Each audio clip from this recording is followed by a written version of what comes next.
In today's episode of SpaceBased News, the Starship SN8 is complete, looks phenomenal, and is almost ready to fly. White painted Lunar Starship has been spotted at Boca Chica site, and arguments for why Starship will get into orbit already next year. We have a lot of exciting SpaceX news to cover, so let's just jump straight in. I'm Radim and welcome back to the SpaceBased News.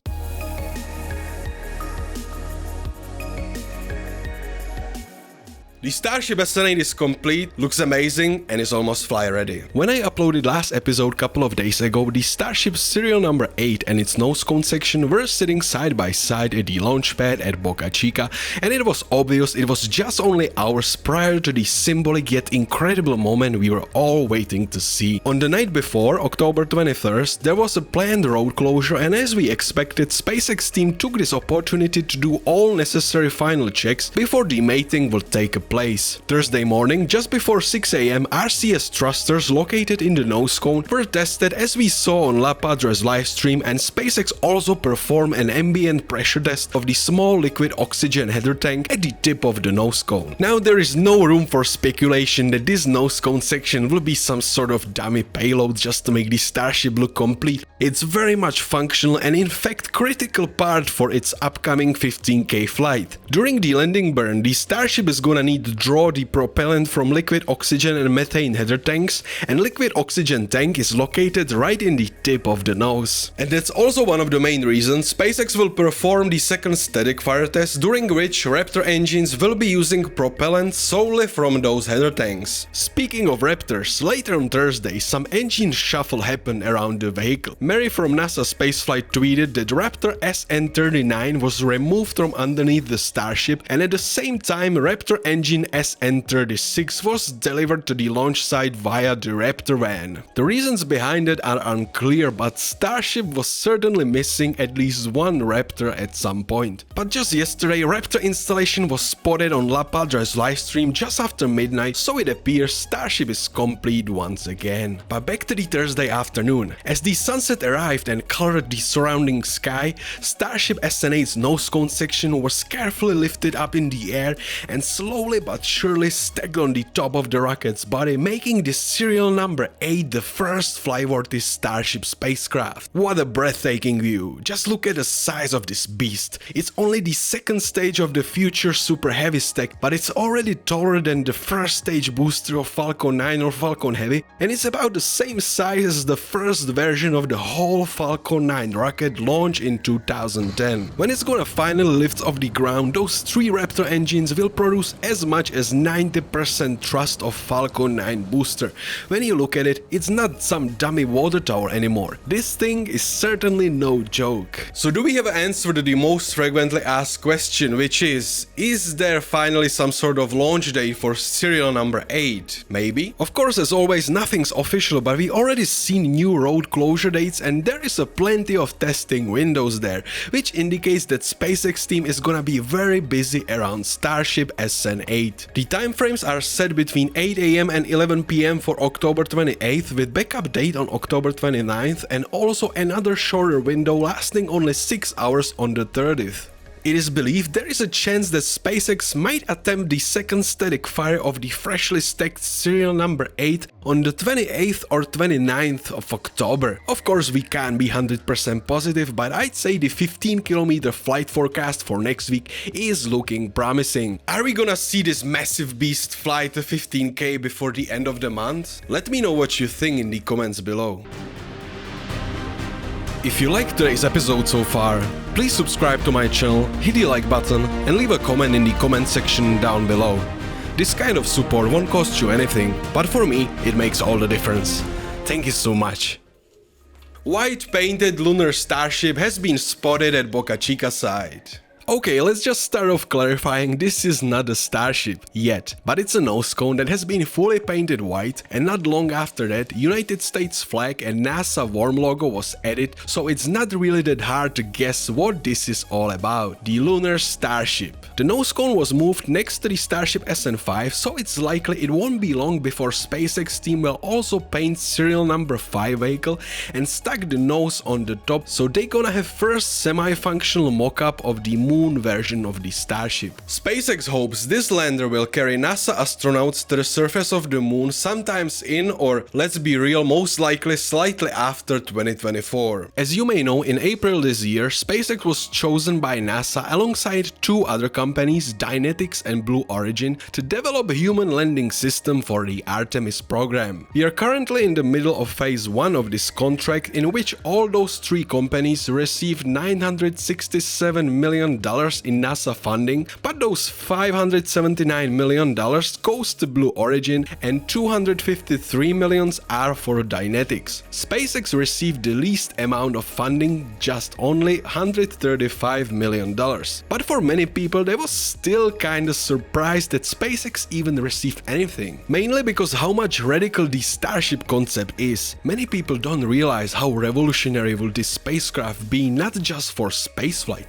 but basically for all humankind. And if you just compare it to the other two proposals for moon landing mission, well, firstly, it's reusable, much cheaper, and it has about 50 times more interior volume than the other two competitors. It's just totally nuts. Just picture yourself in 1800s, you trying to buy some horses to transport some heavy cargo, and some guy like Elon Musk comes along and tells you, that's completely dumb, useless, don't buy stupid horses, I've got great concept of thing called semi-truck, just give me some money and I'll deliver that in just couple of years. And unfortunately, that poses a problem for SpaceX. They offer too much, they want too little in return, and the expected delivery is too soon. And that brings me to the next segment of this video. Why I think Starship will most likely get into orbit already next year. The human landing system contract is currently in the middle of phase 1 and NASA is supposed to make a decision in March next year which of those three companies will stay for the phase 2 of the program. And the phase 2 will be worth at least another $2 billion. And SpaceX for sure wants a piece of this pie. Starship Super Heavy development is not cheap, and while I'm sure they'd figure out how to fund everything themselves with Starlink revenue and by other means, however, getting something like $1 billion for a lunar lander would certainly make life much more easier for SpaceX. However, there is no shortage of naysayers expecting SpaceX to fail,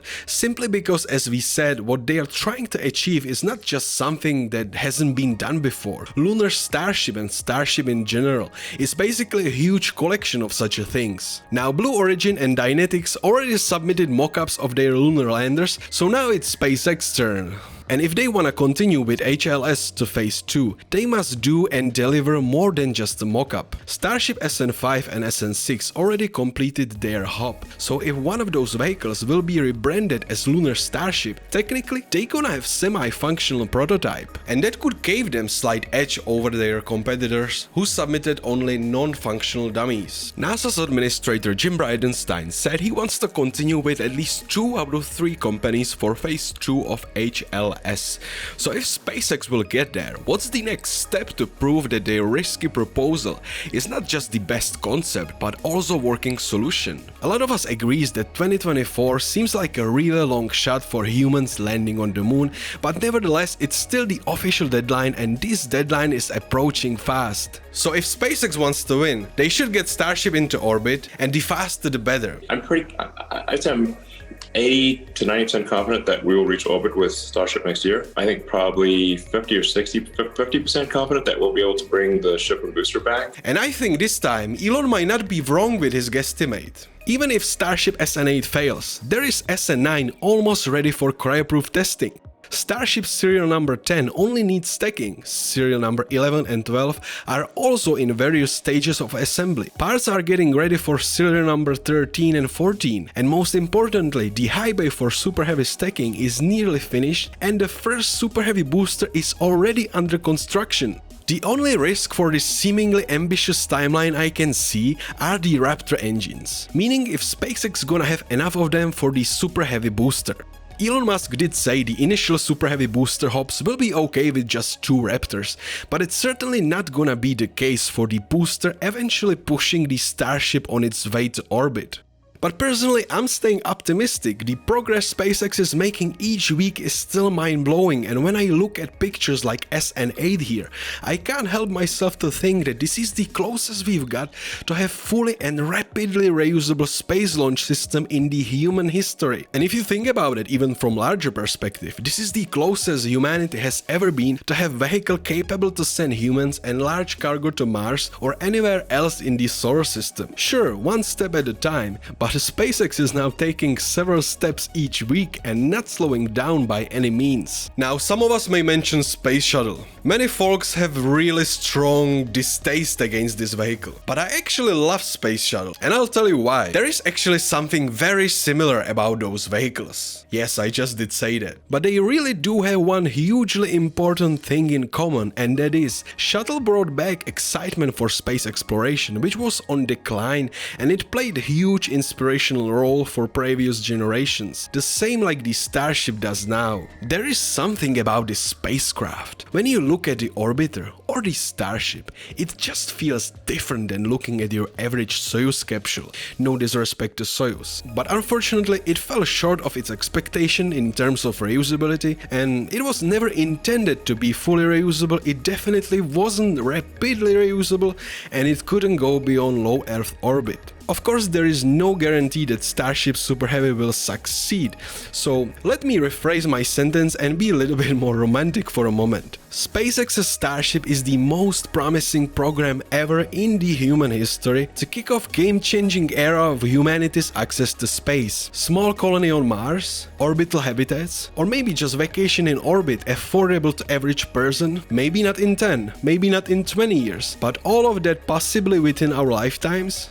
Elon Musk said, when space travel becomes as common as air travel, the future of civilization will be assured. Maybe I dare to dream too much, but with Starship there is a hope. Hope that access to space will no longer be a privilege, but available option for those who dare to dream. Without it, what's the alternative? You can let me know down in the comment section below. Okay, that's all I have for this episode. If you like the content I do, please make sure to subscribe, hit the like button, and also click on the notification bell so you're gonna receive update each time I upload new episode. Thank you so much for watching, and I'll see you next time.